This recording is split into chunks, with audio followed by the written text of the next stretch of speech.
नमस्कार दोस्तों, एक बार मैं आपका दोस्त, आपका कहानी सुनाने वाला दोस्त सचिन आपके लिए लेके आया हूँ सच्ची डरावनी कहानियाँ।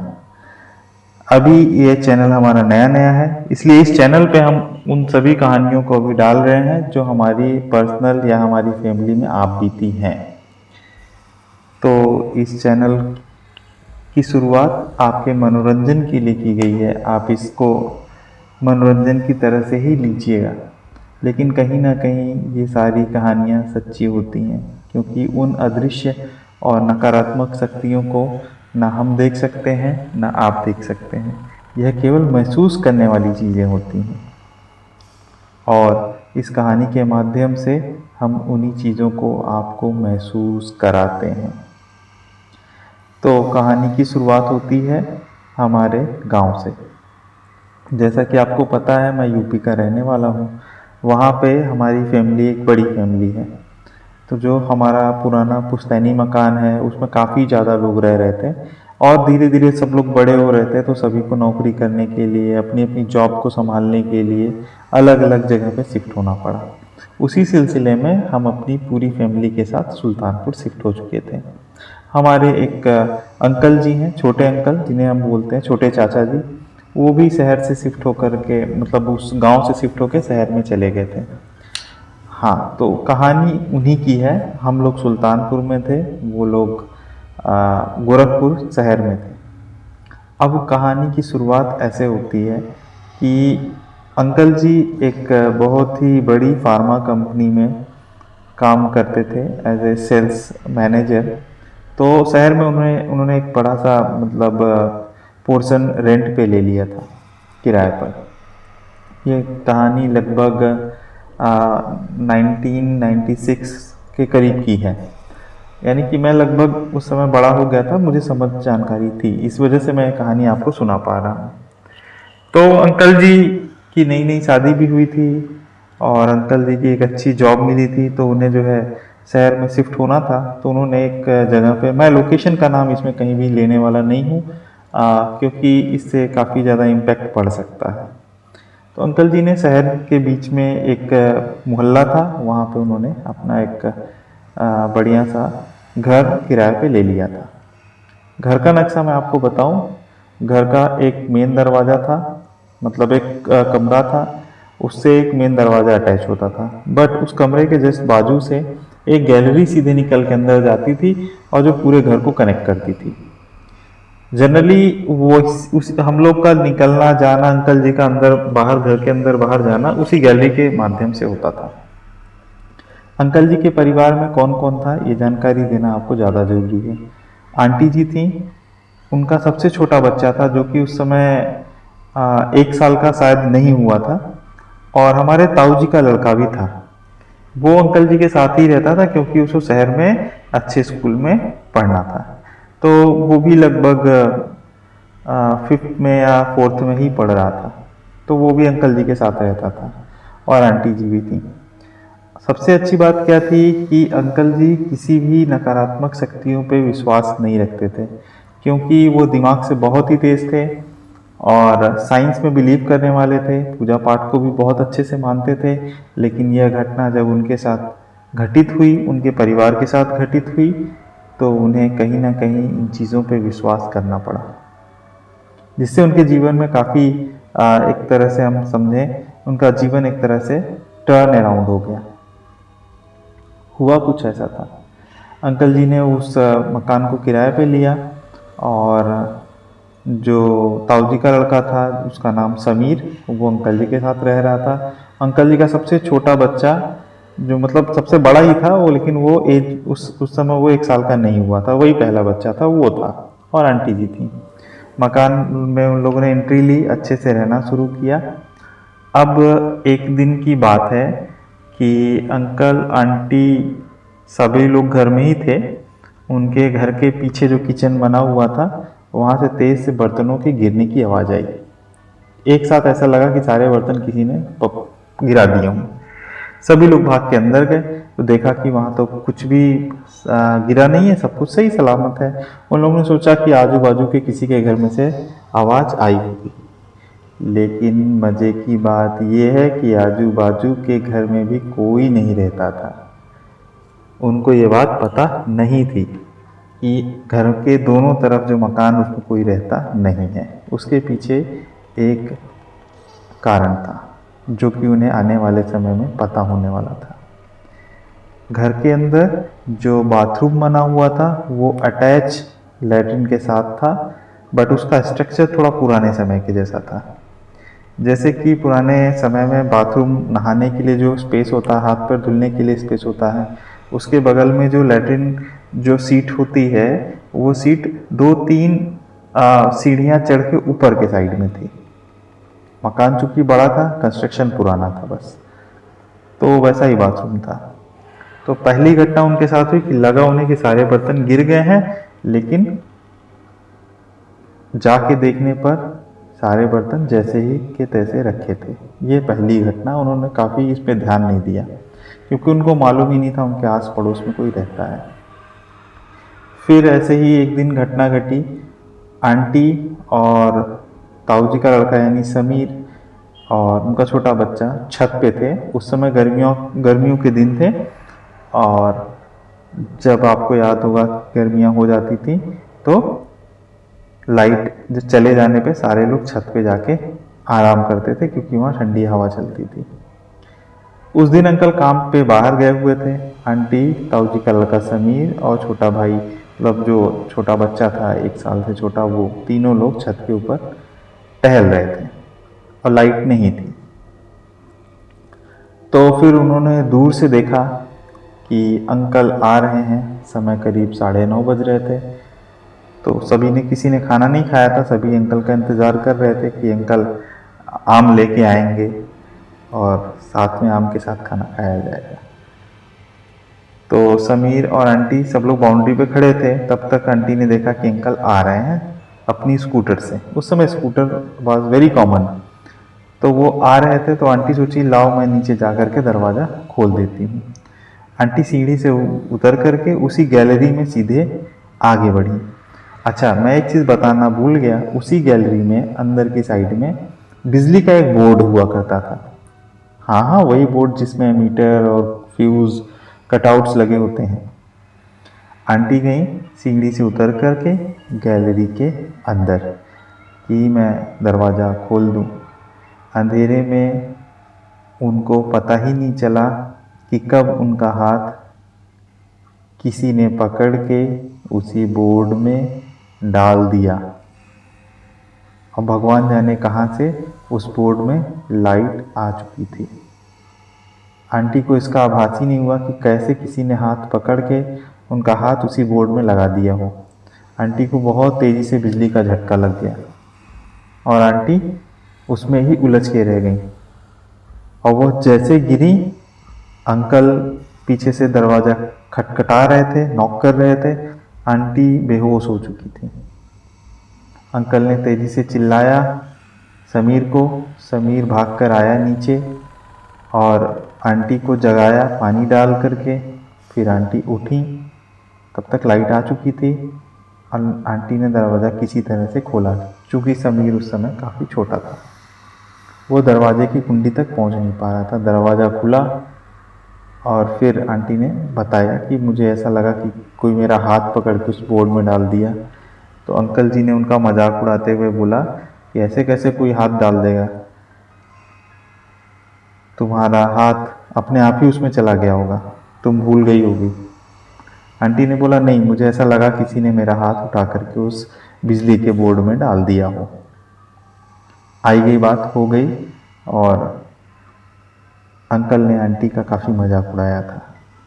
आंटी ने बोला था नहीं मुझे तो कुछ गड़बड़ लग रहा है, तो आंटी ने ऐसा बोला था। अंकल ने बोला कि ऐसा कुछ भी नहीं है, और इस बात पे दोनों लोगों में थोड़ी मजाक हो गई थी। बट उन्हें कहाँ पता था कि यह मजाक किसी को बुरा लग रहा है। हाँ हाँ, उसी को बुरा लग रहा है जिसे आप समझ रहे हैं। हाँ, फिर होता क्या है, यह थी दूसरी घटना उनके साथ घटित होने वाली। ऐसे ही शाम का समय था। अंकल का जो बॉस था वो दूर से आता था, दिल्ली से। तो जनरली वो कभी आता था तो ऐसे ही होता है, कोई अपने कलीग्स या उनके साथ काम करने वाले लोग घर में आ जाते हैं, बैठ गए, चाय पानी पिया या फिर बाथरूम करने जा रहे हैं तो घर में आ जाते थे। तो उस तरह से अंकल के जो बॉस थे वो बाहर से आए थे, तो अंकल के घर पे ही आए थे किसी कामवश। तो अंकल उनके साथ बैठे हुए थे, तो बॉस ने बोला थोड़ी देर बैठने, चाय नाश्ता करने के बाद, अपने काम को निपटाने के बाद बॉस ने बोला मुझे वॉशरूम यूज़ करना है आपका। अंकल ने बोला ठीक है आप चले जाइए, इधर से रास्ता दिखा दिया बस वो। अंकल वहाँ तक गए, बाथरूम के दरवाजे पे छोड़ दिया और बॉस बाथरूम में चले गए। बाथरूम में जाकर के उन्होंने देखा कि सीढ़ी जैसा बना है, तो सोचे कि लाओ ऊपर चढ़ूं, और अंधेरा जैसा था क्योंकि आपको याद होगा उस समय बाथरूम में 0 वाट के लाल बल्ब या पीले वाले बल्ब जलते थे, बहुत तेज़ रोशनी नहीं रखी जाती थी। तो बॉस जैसे ही ऊपर बाथरूम की सीट तक पहुंचते, ऐसा लगा उनके सीने पे किसी ने पैरों से वार कर दिया हो और वो ऊपर से सीढ़ी पर से नीचे जाके गिरे और उनके मुंह से चीख निकल गई। अंकल दौड़े दौड़े आए, क्या हुआ बॉस? बॉस ने बोला जैसे कोई ऊपर से मुझे गिरा दिया हो, किसी ने मुझे धक्का दे दिया ऊपर से, मेरे सीने पे इतनी तेज चोट लगी है।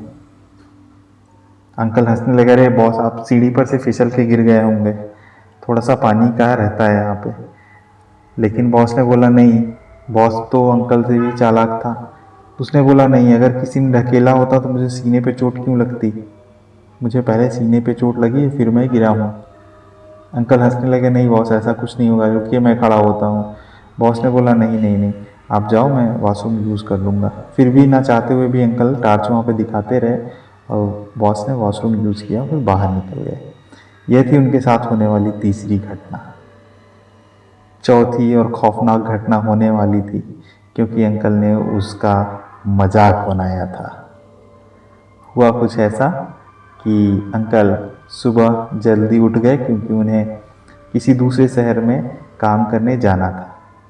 तो अंकल थोड़ा सुबह जल्दी उठ गए क्योंकि उनकी ट्रेन थी। अंकल उठ करके जैसे ही गए बाथरूम में, जैसा उनके बॉस के साथ एक दिन पहले हुआ था वैसा ही अंकल के साथ भी हुआ। अंकल जैसे ही बाथरूम होने को चढ़े ऊपर, ऐसा लगा उनके सीने पे किसी ने जोरदार धक्का दिया हो और अंकल नीचे धड़ाम से आके गिरे। इतना गिरना था कि अंकल ने अपना कॉन्फिडेंस, विश्वास खोया नहीं और दोबारा उठ करके गए। जैसे ही दोबारा उठ के गए, अंकल को फिर से किसी ने जोरदार धक्का दिया, अंकल नीचे गिर पड़े। अंकल उठ के बाहर गए और बाहर से टार्च जलाकर देखा तो वहाँ पे तो कोई कुछ था नहीं, बट यहाँ पे अंकल को कहीं ना कहीं आभास हो चुका था कि कुछ ना कुछ तो गड़बड़ है इस घर में। फिलहाल अंकल किसी तरह से टार्च जला करके वहाँ वॉशरूम यूज़ किया, अपने आप को फ्रेश किया, नहाया धोया और बिना किसी को कुछ बताए अपनी वर्किंग पे चले गए और दिन भर ये सोचते रहे कि आखिर ऐसा क्या था यहाँ पर। उन्होंने जानबूझ करके घर में और किसी को नहीं बताया। अगर वो बताते तो सभी लोग घर में डर जाते क्योंकि अंकल को ऑलरेडी 2 दिन 3 दिन के लिए बाहर ही रहना है। अच्छा, यह थी उनके साथ होने वाली चौथी घटना। और सबसे भयानक घटना तो तब हुई जब अंकल काम करके वापस आए 2 से 3 दिन के बाद। दिन था संडे का, घर के कुछ ज़रूरी सामान लाने थे। अंकल स्कूटर अपनी तैयार कर लिए थे, बच्चा बीच वाले कमरे में सो रहा था, आंटी किचन में थी और अंकल ने बोला समीर को, समीर झोला लेके जल्दी से आ जाओ, मार्केट जाना है। समीर भी खुश हुआ कि मैं अंकल के साथ बाहर मार्केट बाज़ार में जा रहा हूँ। आपको पता है ये बच्चे खुश हो जाते हैं। समीर किचन से झोला लिया और भागते हुए, उसी गैलरी से भागते हुए आ रहा था कि समीर को ऐसा लगा कि किसी ने उसके दोनों पैर को बीच में से जकड़ दिया हो। ऐसा मालूम पड़ा उसे कि किसी ने रस्सी से दोनों पैरों को बांध दिया हो और समीर दूसरे ही पल जमीन पर धराशायी था। उसकी नाक टूट गई थी, उसके आगे के 2 दांत टूट गए थे और मुंह पे जोरदार चोट लगी थी। समीर उठा, रोते हुए चिल्लाते हुए भागा अंकल के पास। अंकल को बोला अंकल मुझे यहाँ पे चाचा किसी ने मुझे धक्का दे दिया है। अंकल को कुछ समझ में नहीं आ रहा था। 2-3 दिन पहले ऐसी घटना उनके साथ हो गई थी। उन्होंने समीर को देखा तो उसका मुंह पूरा फूट चुका था, दोनों दांत टूट गए थे, नाक पे जोरदार चोट लगी थी। अंकल उसे फटाफट स्कूटर पर बैठाए और डॉक्टर के पास ले गए। डॉक्टर को उन्होंने बताया कि ऐसा ऐसा हुआ है। डॉक्टर, चूंकि अंकल एक बड़ी दवा की कंपनी में थे तो डॉक्टर उन्हें जानता था। तो डॉक्टर ने पूछा कि तुम कहाँ रह रहे हो? तो अंकल ने बताया, इस मोहल्ले में मैं रह रहा हूँ, अभी नया नया ही शिफ्ट हुआ हूँ। तो डॉक्टर ने कुछ बोला नहीं। उसने बोला कि पूछ तो लेते एक बार। बट अंकल पूछते किससे? किसी से पूछा तो था नहीं। ये थी उनके साथ घटने वाली 5वीं घटना। और उसी दिन रात को जो घटना हुई उनसे सभी के रोंगटे खड़े हो गए थे। यह घटना हुई थी जिस दिन समीर गिरा था, उसके दूसरे ही दिन शाम का समय था। सभी लोग शाम के समय में इधर उधर अपना सो रहे थे कूलर के सामने ही। तभी आंटी ने लस्सी बनाई। लस्सी बना करके आंटी ने सबको दूसरे कमरे में बुलाया।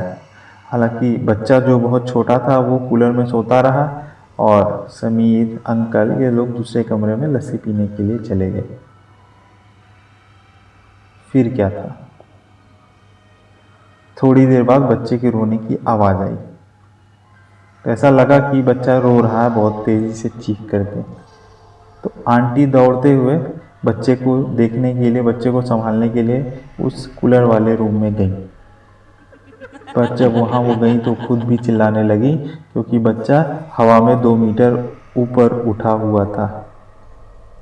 बेड के ऊपर 2 मीटर ऊपर बच्चा हवा में झूल रहा था और चीख मार मार के रो रहा था। आंटी ये देखते ही चिल्ला पड़ी और जल्दी से समीर को और अंकल को बुलाया। जब अंकल आए तो बच्चा तुरंत ही धड़ाम से बेड के ऊपर ही गिर गया। यह तो केवल इत्तेफाक था कि बच्चा जमीन के ऊपर नहीं था, नहीं तो बच्चे को चोट लग जाती। यह सब देखने के बाद उन लोगों का दहशत इतना ज़्यादा हो गया था कि आंटी ने तुरंत बोला कि मुझे यहाँ से छोड़ के जाना है। और आंटी, अंकल दोनों लोग उसी पल लस्सी को बिना पिए हुए लस्सी को फेंक दिया और बिना कुछ सोचे, एक पल गंवाए, दरवाजे को बंद किया, सारा सामान पैक किया और उन लोग उसी समय घर को छोड़ दिए। सारा सामान उसमें ही था। धीरे धीरे वो बाद में आए और सामान को लेते गए। ये चीज़ें जब हम लोगों तक पता चली और लोगों को पता चली तो उसके बारे में हिस्ट्री जो निकल के आई वो बहुत ही भयावह है। हिस्ट्री उसकी कुछ ऐसी थी। उस घर में एक बनिया का परिवार रहता था और उसमें उस बनिया के परिवार में नई नई बहू आई थी। बनिया का परिवार बहुत ही लालची था, जिसकी वजह से उसकी बहू को उस बनिया के परिवार ने उसके उसी घर के किचन में खिड़की से बांध करके मिट्टी का तेल डाल करके जला दिया था और उसके मुंह में कपड़े भी ठूंस दिए थे ताकि वो चिल्ला ना सके। वह बेचारी उसी किचन में जल करके मर चुकी थी।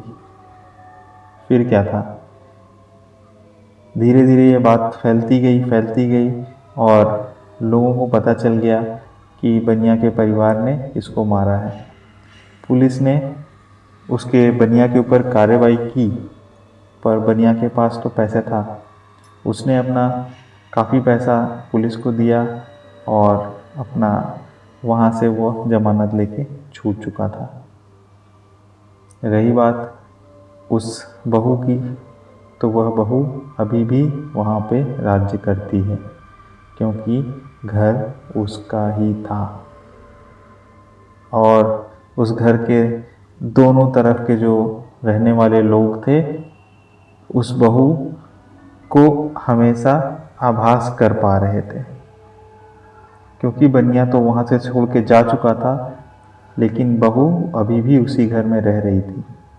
और यह दोनों तरफ के रहने वाले जो घर थे वो सभी इस चीज़ को महसूस कर पा रहे थे कि घर में किसी के ना होने के बावजूद कुछ ना कुछ हलचल होती रहती है। कभी नल चल जाता है, कभी नल बंद हो जाता है, कभी लाइट चल जाती है, कभी लाइट बंद हो जाती है, कभी खिड़कियाँ खुलती हैं, बंद हो जाती हैं, हालांकि बाहर से उसमें ताला लगा होता है। और इस तरह से वह पूरा मोहल्ला उससे आतंकित रहता था। फिर भगवान ना जाने उस घर का क्या हुआ, बट अंकल अब उन सभी काली शक्तियों में, नकारात्मक शक्तियों में विश्वास करने लग गए थे। और इस तरह से उन्होंने अपनी जान बचाई और उनका जीवन हमेशा के लिए बदल चुका था। धन्यवाद। आप सुन रहे थे प्रियदर्शन की कहानी, और आप इस चैनल को लाइक, सब्सक्राइब करें और अपने जीवन में घटने वाली किसी भी घटना को यहाँ पे हमें ईमेल के माध्यम से दे सकते हैं। हम उस कहानी को इस चैनल पे साझा करेंगे। धन्यवाद।